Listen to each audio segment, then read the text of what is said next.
All right, people, we're back. Another week, another episode of Lost. We're into October now. We finished our first batch of 5, so now we're into our next batch. We continue to get through Season 1. Today's episode we have is The Moth, which is our first focus episode on the character of Charlie, portrayed by Dominic Monaghan. We're going to be talking about him.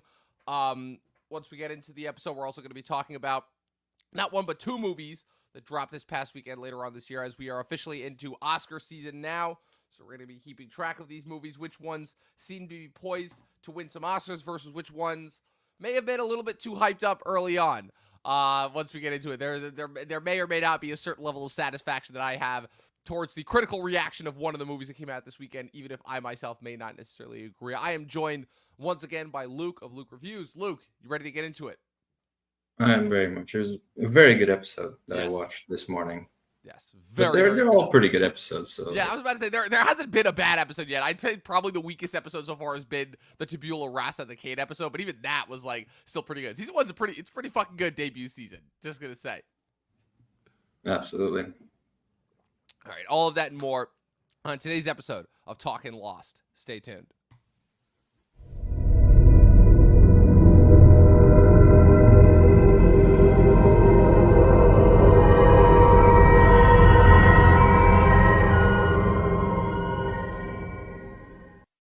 Luke, I don't know about you, but I'm really starting to I'm really enjoying, looking forward to just recapping Lost every week. Because even if there's a big movie that comes out that inevitably kind of lets us down and isn't that much fun to talk about, that we could just always have this to fall back on. So it just takes a lot of the pressure off as far as, like, me having to watch, like, every new movie as soon as it comes out for fear of the fact that I'm not going to be able to podcast about it.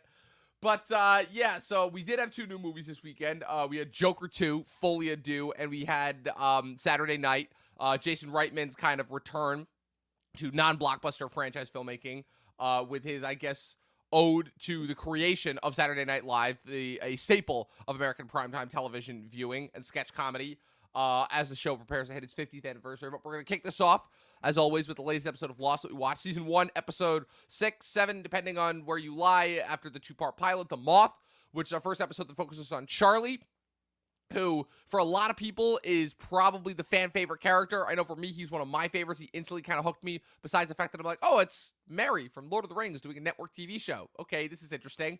But also, again, as I feel like I've been saying on repeat for a broken record for the past 5-6 weeks, he's an incredible character. He's an incredible character. The character of Charlie, as we see, like many of the other characters on the island, but in particular, has a particularly tragic backstory and origin.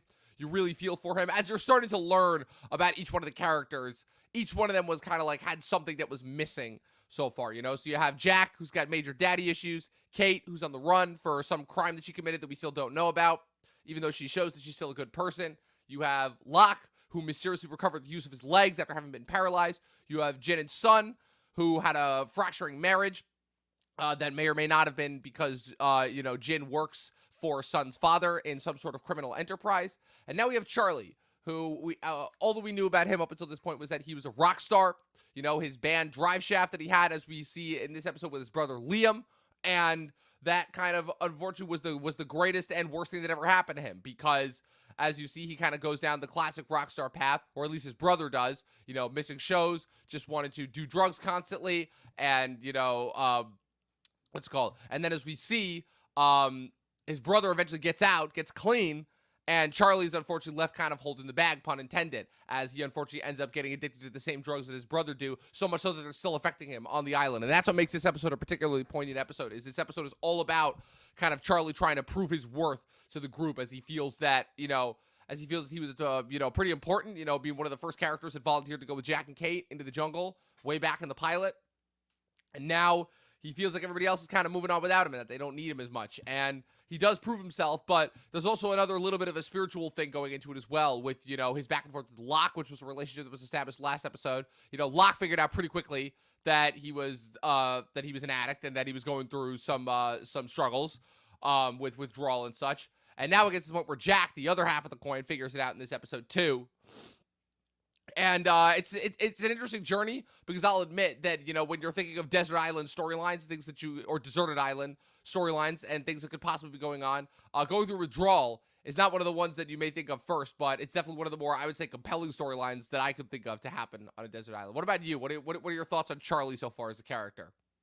Yeah, you mentioned that not being an expected part of the Island storyline, but I guess that's what makes the show the show. It's not really about the deserted islands, about the characters more so. At least that's more the focus of it. So I really enjoyed that aspect of just getting to know Charlie better. Uh, One thing I really enjoyed was the Locke relationship with him, because Locke, he has been, so to say, healed by the island, so he has this self-found purpose of, okay, the island helped me, now I'm going to help others on the island. So Charlie is his first one that he sort of goes to.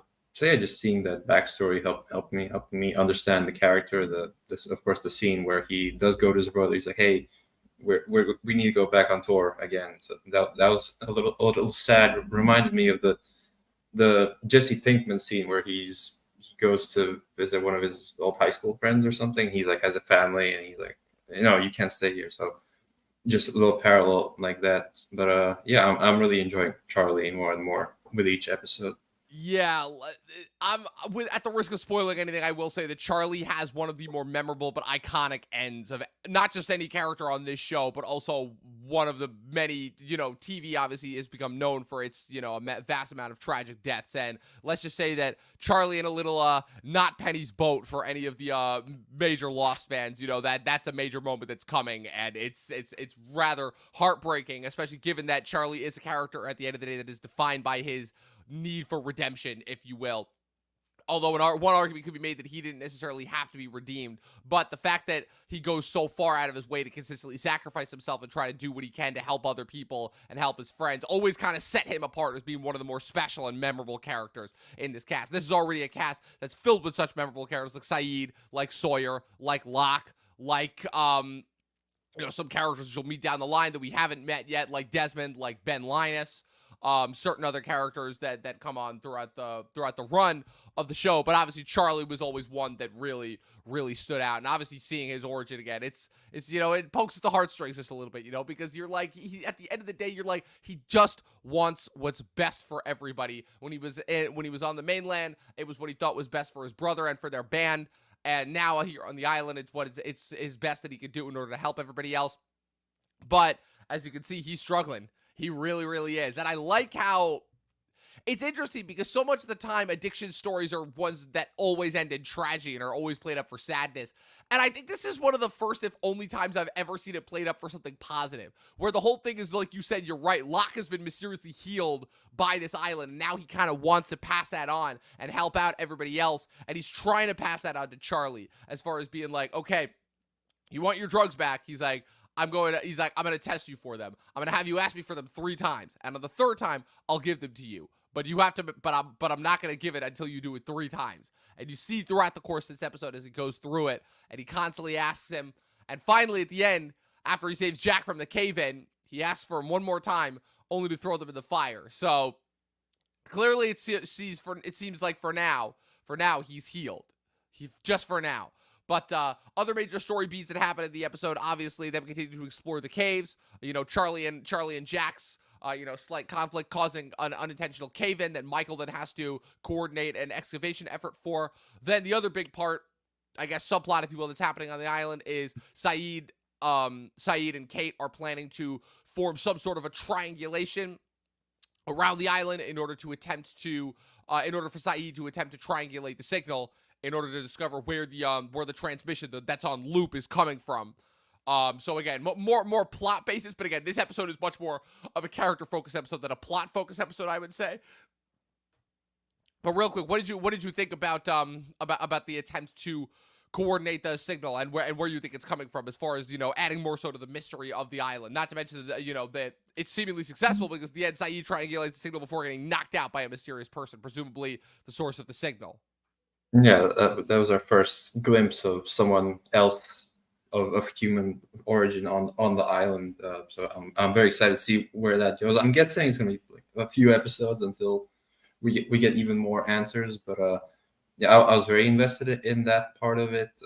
I'm guessing it's somewhere on the island. Just a matter of where. Is it that bunker, which is like the one thing I know in the show, that there's some kind of bunker. It's not that bunker. Let me put it that way. There's a multiple couple bunkers. There's multiple bunkers on the island. I'll just say that. Well, I'm very much looking forward to get to those. Yeah, I'm liking Saeed. He's very resourceful, just smart. Like, hey, stick up this antenna here. The fireworks thing. I thought something was going wrong with the fireworks. I was like panicking, like someone's not going to fire. Especially when they it's going to go wrong. Well, especially when Boone trusted useless ass Shannon, who I love. I love how, again, for a character that again wasn't super important, but like had a lot of screen time in the pilot in the first couple episodes, has barely had any screen time since. I just thought that was like really funny. Where I'm like, because usually it takes like a couple episodes for them, especially on network TV, it takes a couple of episodes for them to realize that they hired a cast member and a character who is absolutely useless and just sucks at everything. And while again, Maggie Grace isn't the worst actress, it's kind of funny seeing just how they're like, wow, they thought a character as useless as Shannon would be a good idea for a character. And then they're like, okay, well, she's still here. We can't write her off immediately. She does have a contract, so we have to give her something to do. So the one thing that Boone does is like, listen, as Boone, who again is also another character that's kind of receded into the background as a character that you thought was trying really hard to be important at first. And then after a while, it's like, yeah, he's kind of not that important. And then he gives her the one important task to do, which is setting off the firework in order to signal when they were going to turn on the antennas. So just thought that was funny. And then you have on one of the other triangulation points, you have Kate and Sawyer. I've come around on Sawyer. I really like him. He's pretty great, right? It's his snarkiness, just like, hey, it's perfect. I like you. I know you like the Doctor, but we're gonna figure this out. And then Kate runs off from her triangulation mission to go save Jack. So I'm like, oh my god, it's gonna go wrong. But then everything's fine. So, but then Sawyer gets better. Well, also not even just that she runs off, but how Sawyer deliberately doesn't tell her at first when Charlie runs to the beach in order to try and warn them. And Sawyer says that he's going to go and tell Kate and Saeed, and then he deliberately does not tell Kate. And then in the way that he accidentally reveals it, causing Kate to go run off. I just thought that it was a little bit interesting where it's like, yeah, I know Sawyer. Oh, well, I gotta commit to it now. Like, But again, I just love how everybody thinks it's like, oh, don't be won over by Sawyer yet. Sawyer is still slowly winning us over, but he does still have those moments of constant writing. He was like, yeah, I'm in this for me and nobody else. And we're going to find that out more once we get into the next episode, Confidence Man, which is, I'll give a little hint, that's a Sawyer backstory episode. So that's going to be interesting, to say the least, once we get into his backstory as well. Like I said, I really do enjoy the structure of this show as far as like progressively introducing us to each of the characters as we go on. You know, it's a structure that isn't utilized, I feel like, by a lot of shows. I feel like Skins is another show that did this really well, where Skins, even though we didn't get a backstory on each of the characters with each episode, each different episode had a focus on each of the different characters in the ensemble. So by the time the episode wrapped up, we had kind of this lens into each of these characters that we didn't necessarily have. And it's a structure that I really, really enjoy how they continue to utilize, you know, contrasting their backstory with how they came to the island with their current storylines on the island and seeing how much they change, if they're the same, if they're different, whatnot. So obviously the two big ones that we have to look forward to still, not in this batch that we're going to cover in October, because in October, what we're going to cover, so we have the Moth this episode, which is Charlie. Next week is Confidence Man, which is Sawyer. The week after that is Solitary, which is Saeed. And then we wrap October with Raised by Another, which is Claire. And then I'll check it, and then so obviously I'll give that recap as far as which characters we're going to cover each month once we get into it. The other big ones we still have to cover are Numbers, which is going to wrap 2024, which is a Hurley backstory. And then once we get into 2025 and we begin to wrap up season 1, it'll be Do No Harm, which we'll use to which will be Boone's backstory. Those are the other two pretty big important episodes of season 1 before we get to the finales. As far as episodes to look forward to, premiere episodes, always important, but some more than others. And finale episodes. Lost always knew how to deliver on a big gonzo action-packed finale. So definitely we'll be sure to give a big focus on those when we get to it. But real quick, so Jack gets stuck in a cave-in, obviously, so, you know, there's some logistical efforts there. Charlie immediately wants to jump to it. He's like, I can help. You know, Michael coordinating the rescue. Michael obviously using his expertise in construction in order to try and in order to kind of lift the rocks up. Yeah, he's talking about load-bearing walls. I'm like, I studied that. You're like, wait a minute, I understand this. This is something that I know. I could go there. See, again, Lost covers all all sorts of facets. So they managed to open up a space big enough for Charlie to crawl into. Charlie manages to get inside, but just as another cave-in collapses, once again, almost like the island is testing them, and he manages to get inside and manages to see with Jack.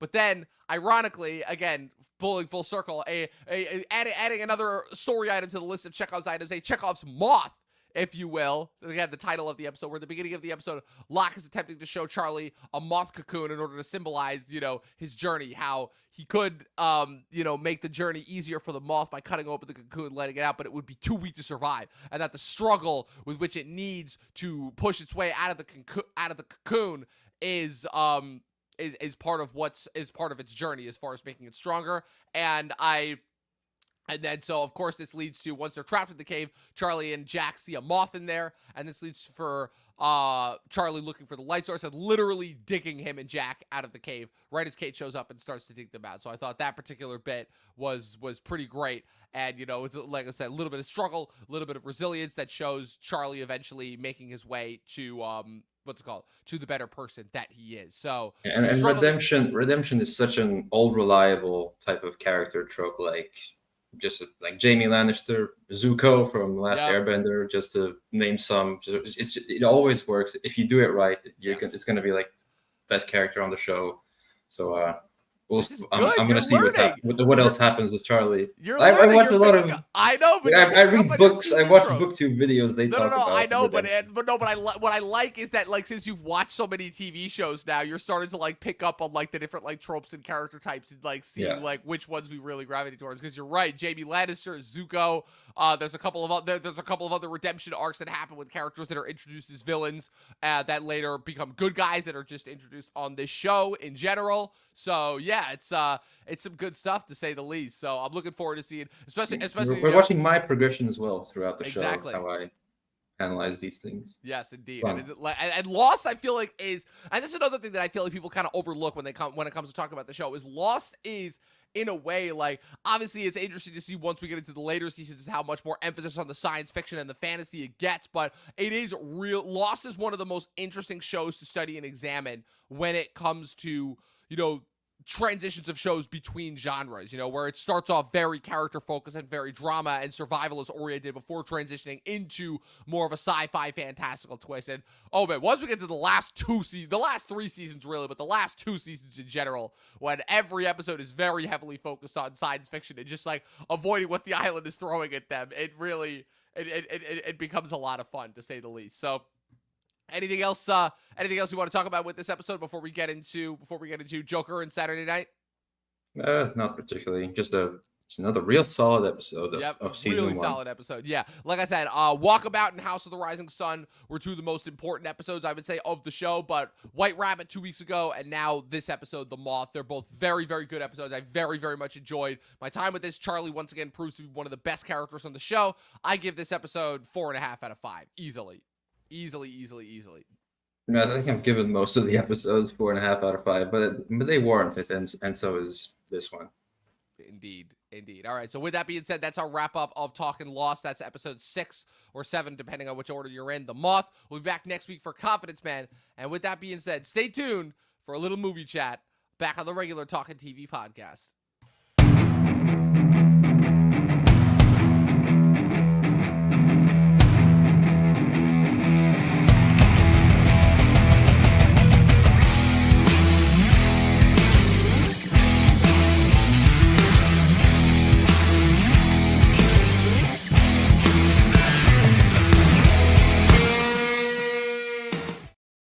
All right, Luke, so I know this is technically a little bit preemptive considering that you haven't seen this movie yet, but I was fortunate enough to see both Joker, Folie à Deux, or It Takes Two, as they say in French, and Saturday Night, the the Saturday Night Live movie. I was able to see both. We didn't get that one, unfortunately. Yeah, that kind of tracks it. It's an American institution, and I imagine that the foreign rollout and release is going to be pretty limited on that one, opposed to a couple of other movies. But Lou, before we get into it, I wanted to know, because I just realized I don't think we ever talked, because I believe that we talked about this movie before we even met, actually. Joker famously is one of the first episodes for one of the first movies we ever covered on the Talkin' TV podcast back in 2019.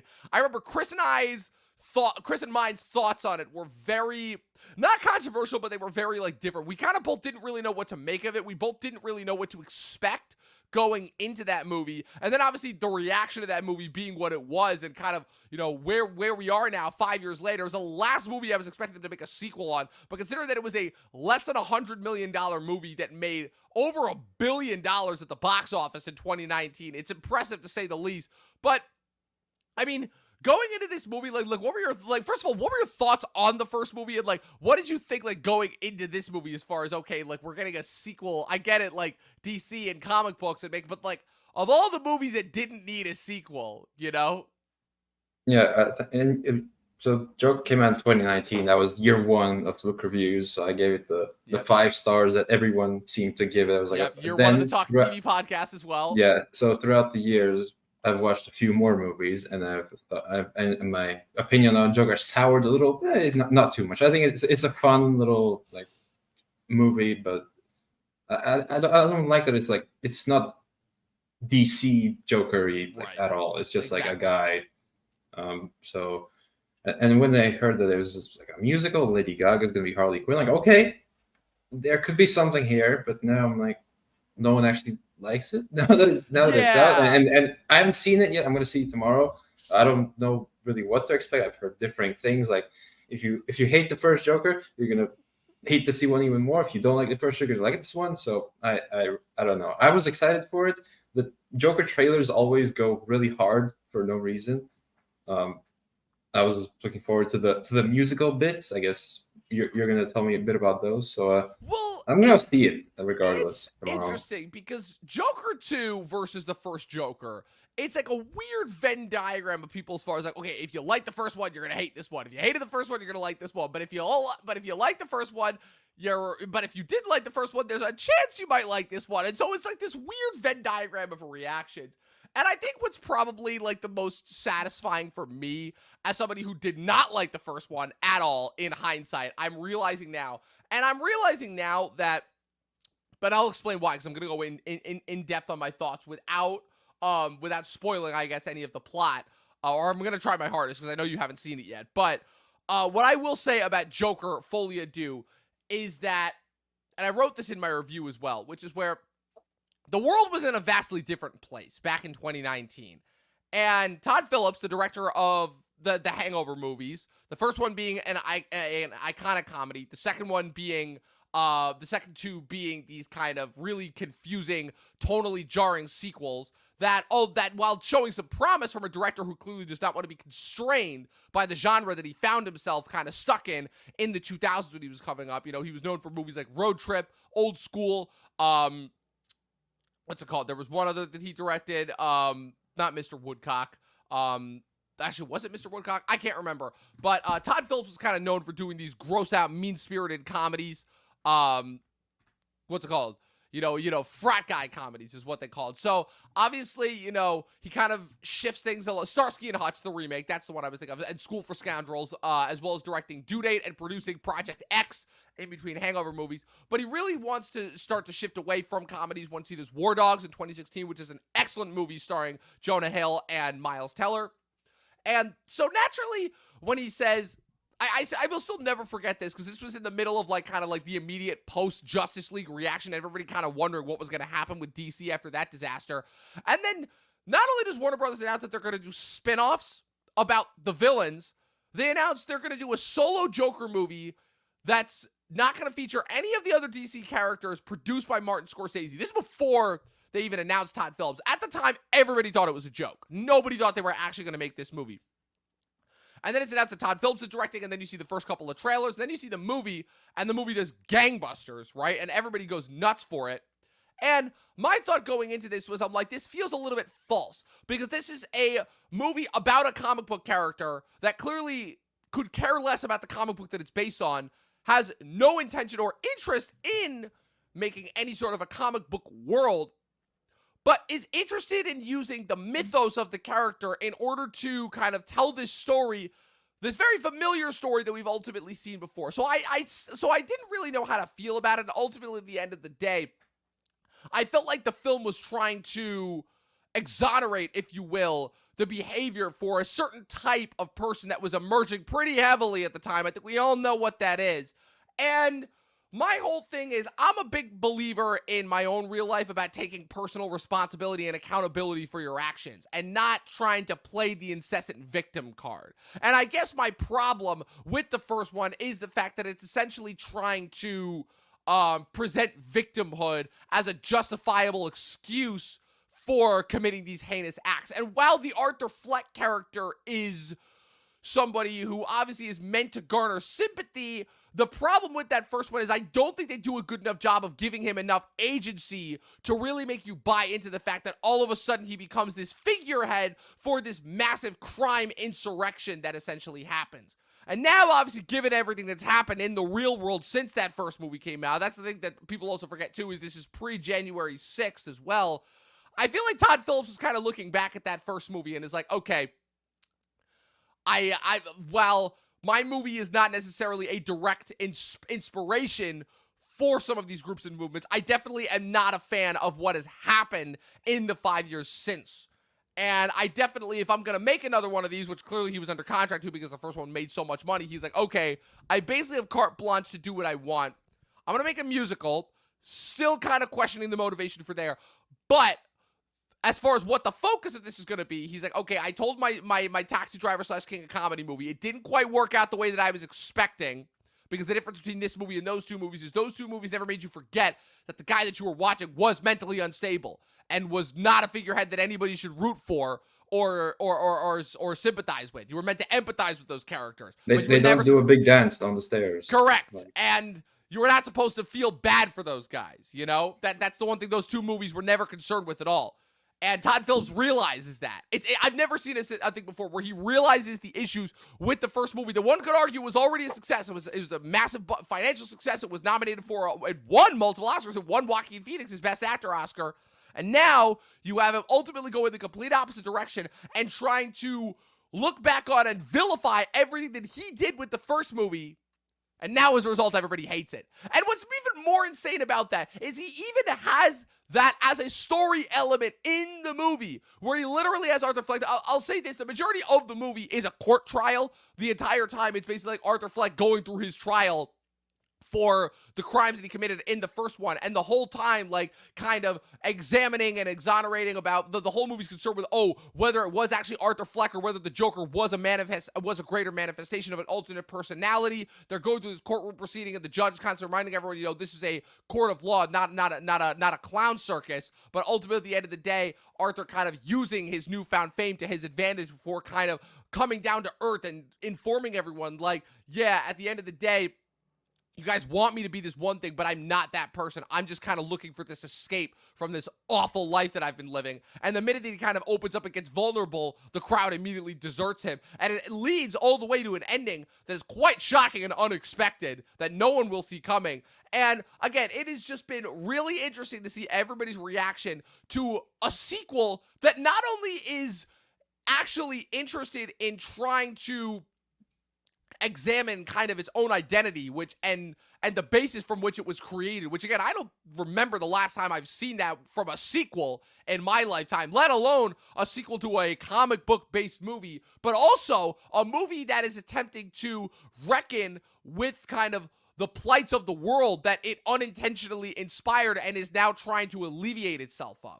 I'm not saying it does that entirely, but as far as, examining the idea of myth making and where that comes from and kind of the problematic origins from which that can start and the movements that can inspire, it's very Dune 2-esque, if you will, in the sense of the whole point of Dune 2 is showing how, our belief in, or rather, and our blind faith in these messianic figures is almost always unjustified and wrong and could lead to worse things happening.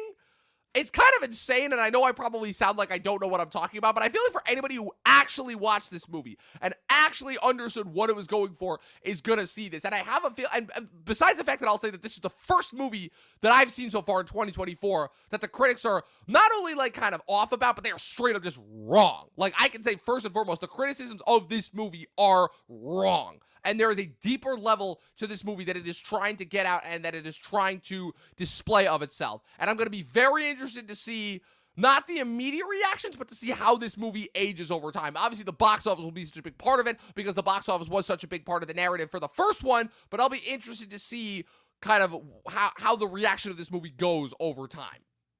Yeah, just to mention the box office, 'cause I think it's fascinating. The first one was like the highest grossing R-rated movie ever until Deadpool and Wolverine. Until Yeah. Deadpool, yeah.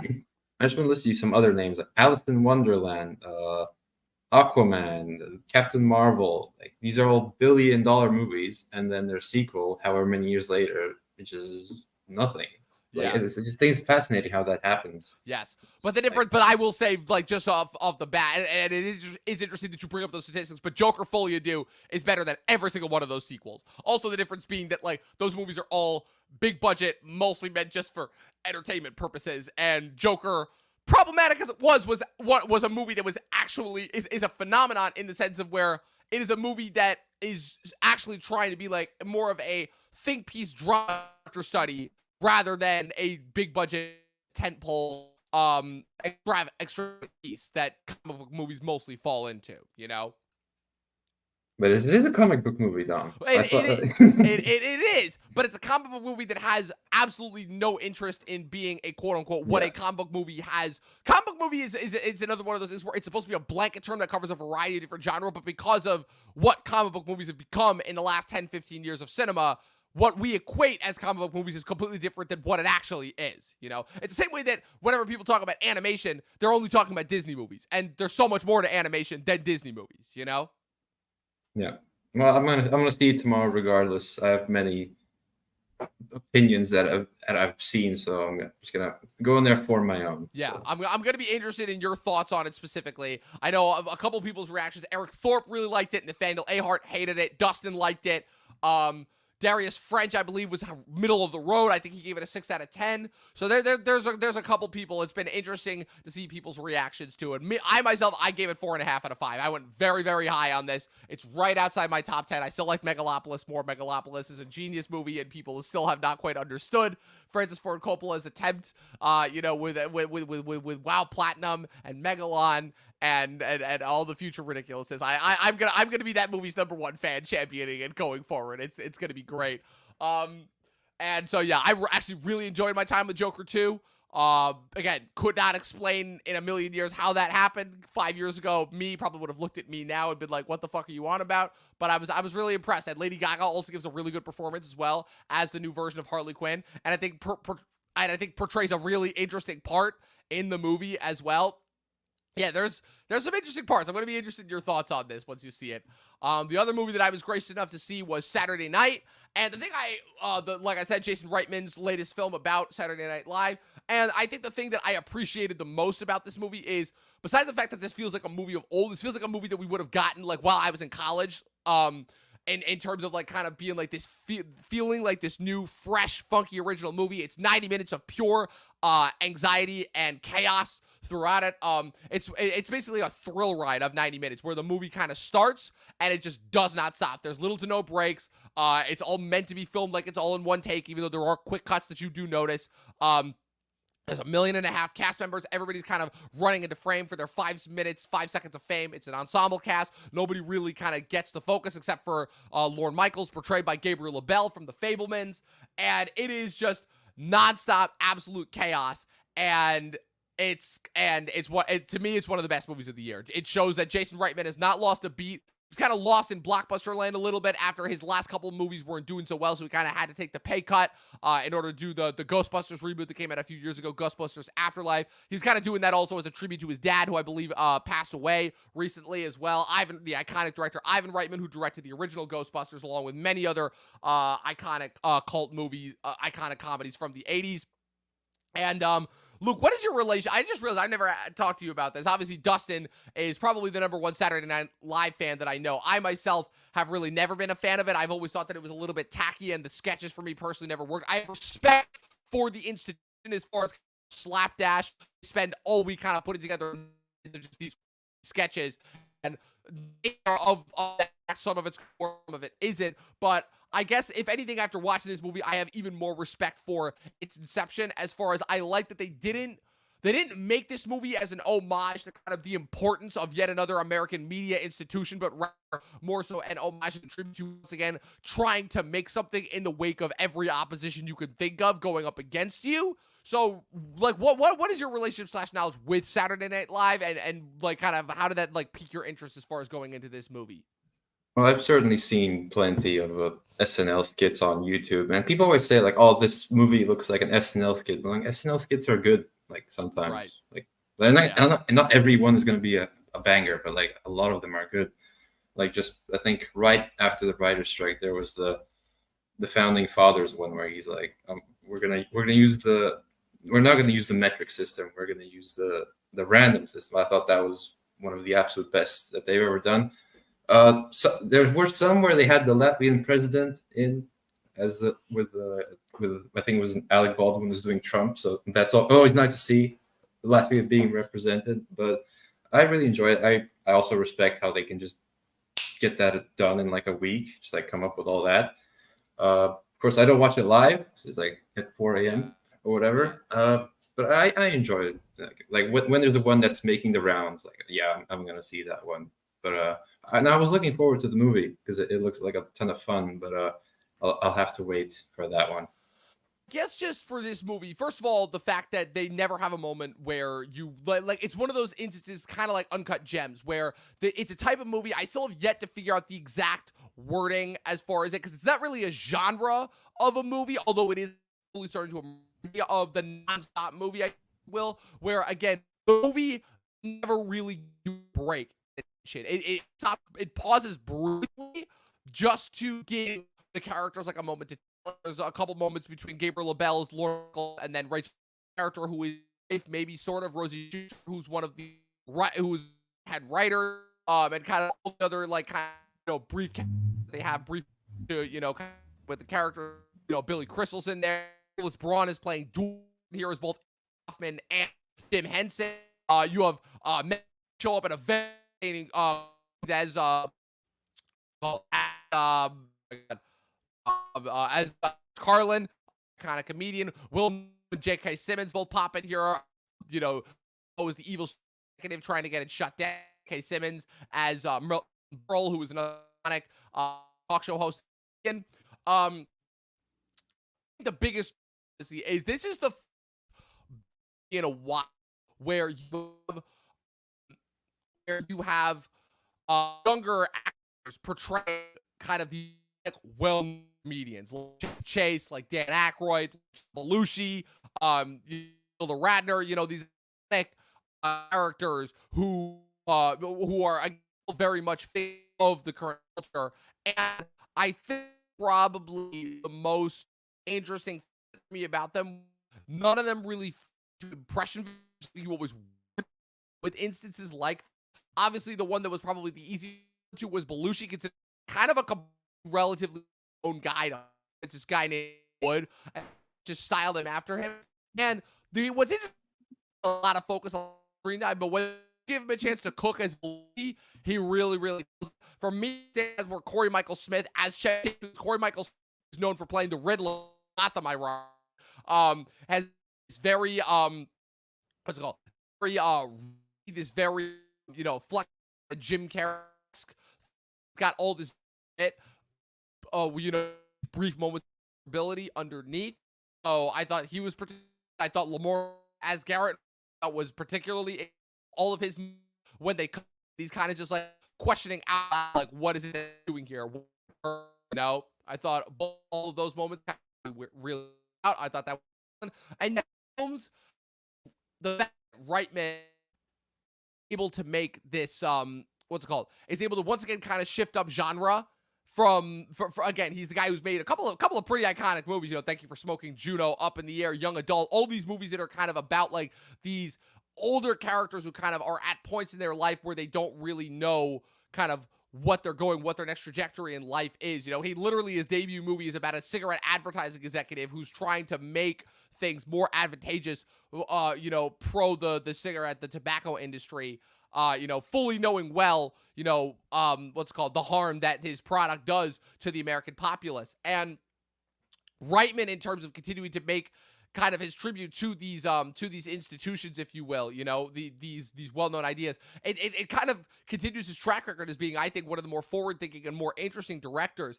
especially given that he's one that he hasn't made a movie in a couple of years, or rather, I would say a Jason Reitman movie, kind of a movie in a couple of years. I don't really count Ghostbusters Afterlife as a him movie because that's a big budget movie. He had never really done a movie of that level of a budget, and it's a franchise and it's an IP. He's only doing that as a movie for his dad. So I'm really glad that he managed to make his comeback with this. I thought this was a really, really interesting and fun, engaging movie. This is the type of movie that used to be nominated for Oscars. Will it this year? I don't know, but considering that there is such a drought of Oscar movies, really obvious, or rather conventional Oscar movies. We've had the thing about the last couple of years of Oscars is they have desperately been trying to nominate more crowd-pleasing movies. The Oppenheimer, Barbie of last year, Everything Everywhere All at Once, and Elvis both getting nominations 2 years ago. They've really been trying to focus on getting movies in there that people have actually watched and that a lot of people have watched. So I guess that'll kind of be interesting as far as, whether the institution and the iconicness surrounding this movie will be enough to get this movie in, especially given that the movie is actually pretty solid, but will it be enough to stand up against the likes of Dune 2,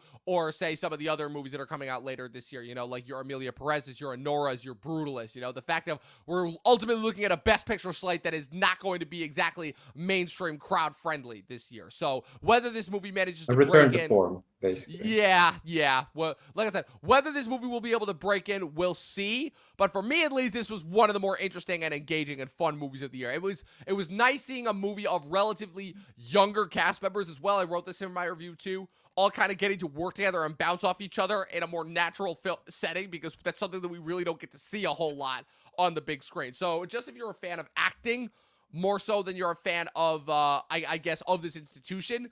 Because again, this really doesn't go into the lore of Saturday Night Live, because this isn't like a traditional, a Lorne Michaels biopic. This is just about, okay, the 90 minutes that led up to the premiere of the first episode of Saturday Night Live and all of the chaos surrounding it. And it's if you're a fan of that setting, you're gonna love it. I even said as well that this is definitely gonna be more so for people who are in the entertainment industry and have worked in chaotic environments like that.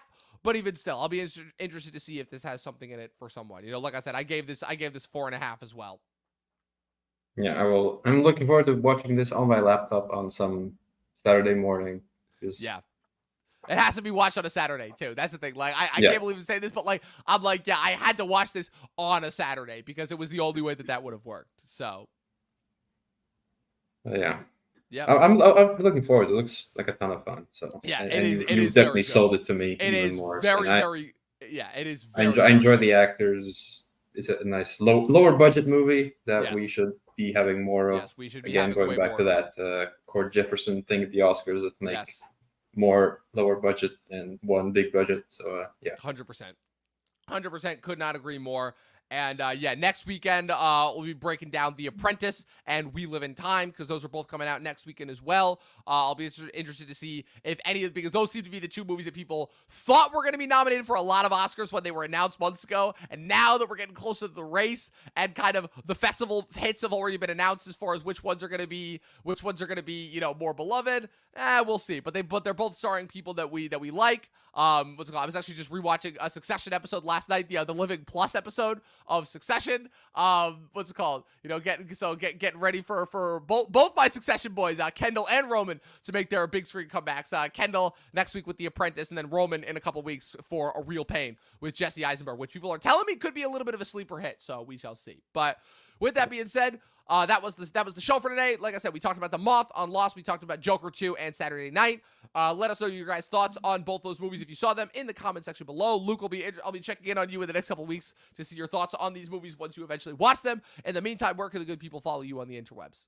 they can check out my YouTube back catalog at Luke Reviews, and on Instagram. Every now and then I post something that I think is amusing on my story. My Letterboxd is linked in both of those places. I should be seeing We Live in Time this week, so we can Nice. discuss that one. So we can chat that one for a little bit. No, The Apprentice yet. We get that later. Yeah, like I'm so shocked that The Apprentice is even getting wide release. I'm still just shocked at that. So that'll be interesting to say the least. But like I said, we are officially, like I said, it is October. It is officially Oscar season. I unfortunately missed New York Film Festival. I was not able to go this year. But honestly, I'm kind of just looking forward to seeing the movies roll out naturally and have them be able to see them with a wide audience. Because I will admit, there's something about watching movies with a room of strictly cinephiles that kind of, I don't know, it kind of sucks the joy out of it. I much prefer watching movies with a real audience, because that to me is like how movies were meant to be viewed. So with that being said, from myself, from Luke, you guys can follow me with everything going on at Movie Nerd Reviews across all platforms, at Official Talkin TV Podcast across all platforms. This episode will be available on Spotify and Apple Podcasts tomorrow. Be sure to subscribe to us on YouTube, follow us on Twitch if you are watching us there. And as always, people, 12 seasons of a short film, and watch more fucking movies. We're getting closer to the end of the year. We will see you guys next week.